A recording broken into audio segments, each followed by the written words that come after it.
Donc avant chaque vol, évidemment, nous préparons tout l'outillage dont nous allons avoir besoin en étant le plus prévoyant possible.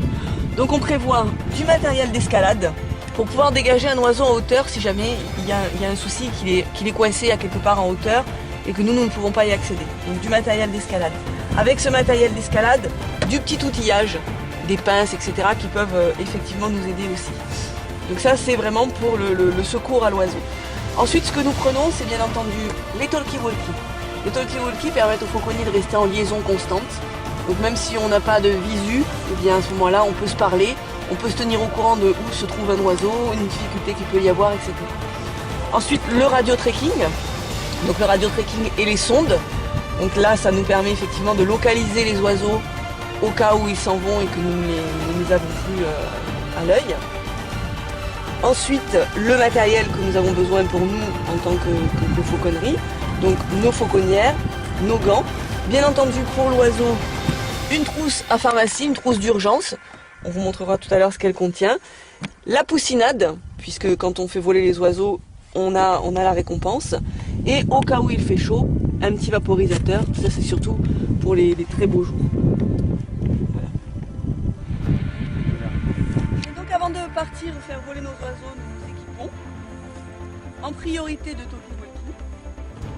Donc Jean-Marie, je crois que tu les as chargés, tu as vérifié la charge, il n'y a pas de souci.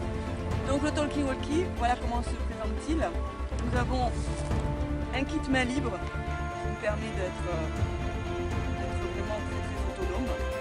Donc avant chaque départ, évidemment, nous vérifions que les talkie-walkie fonctionnent.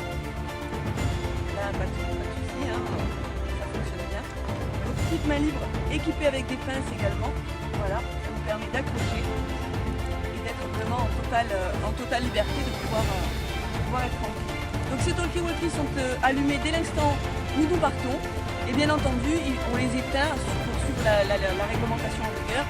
Ils sont éteints dès l'instant où nous faisons une action de chasse. Voilà, nous restons toujours sur le même canal. Si quelqu'un est branché sur ce canal, à ce moment-là on passe du 1 au 5 au 10 au 15.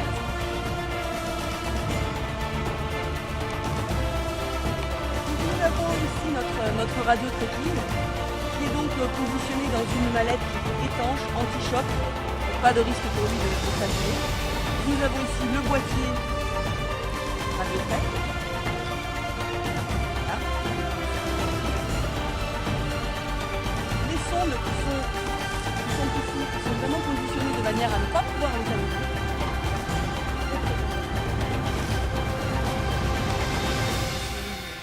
Des petites sondes. Donc chaque sonde est vraiment bien rangée. Comme ça, il n'y a pas de risque. La housse du radio-tracking, c'est important qu'il soit bien protégé. Et bien entendu, nous n'oublions jamais de prendre les piles de rechange. Voilà.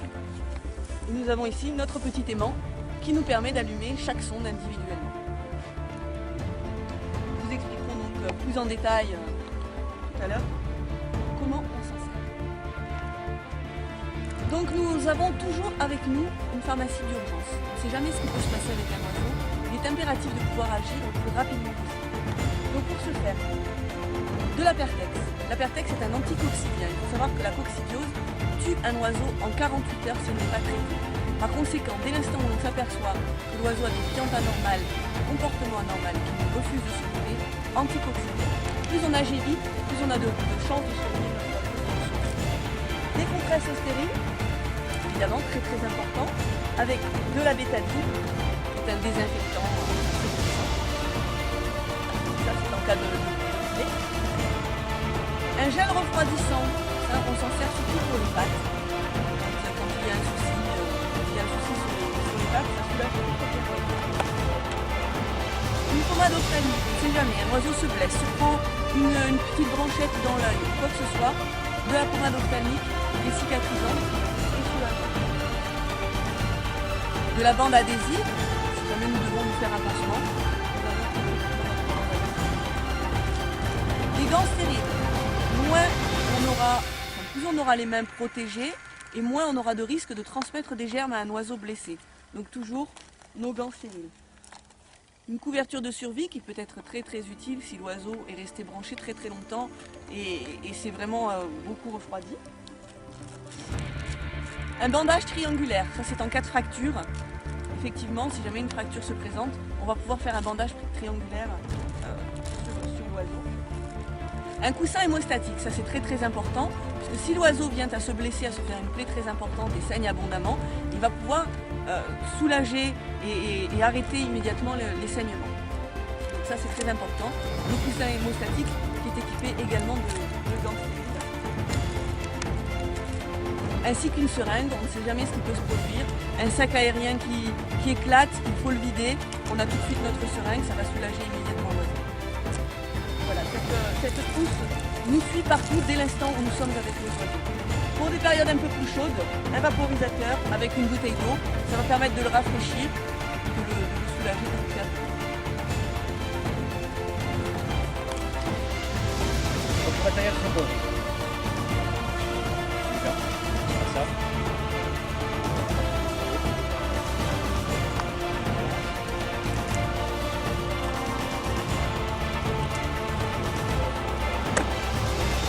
Fauconnière, on a tout le matériel, chaque fauconnière a tout ce matériel.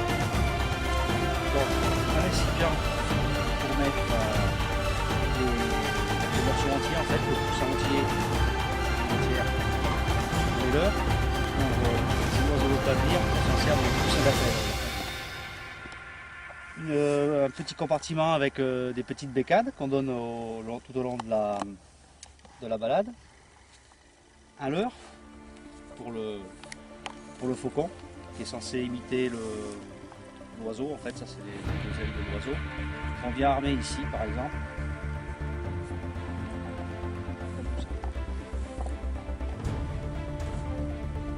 Soin de venir serrer le coussin bien au milieu en fait pour que si l'oiseau venait à le prendre et partir avec un bout, il ne parte qu'avec la moitié du coussin et non pas le coussin entier.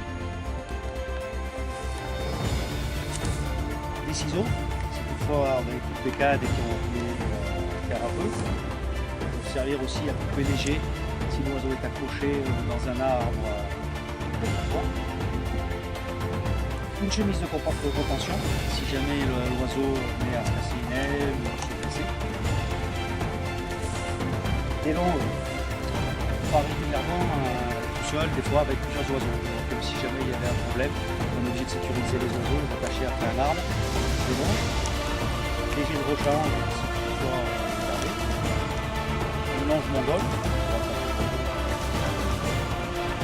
Léger des phares froids. Du travail. En fait, ces G là, ils ont une fente, donc on s'en sert pour attacher l'oiseau à sa créance. Et quand on fait voler en l'air et qu'on veut, par exemple, des G comme un effarouchement en ville, on veut raccrocher l'oiseau, on prend des G mais où il n'y a pas de fente. Une longue vue pour pouvoir observer l'oiseau des fois quand il est loin, dans son comportement, quand on l'appelle par exemple. Une pince qui sert. Ça, c'est la pince qui sert à sertir la petite pièce qu'on met sur la queue de l'oiseau, où on attache la sonde,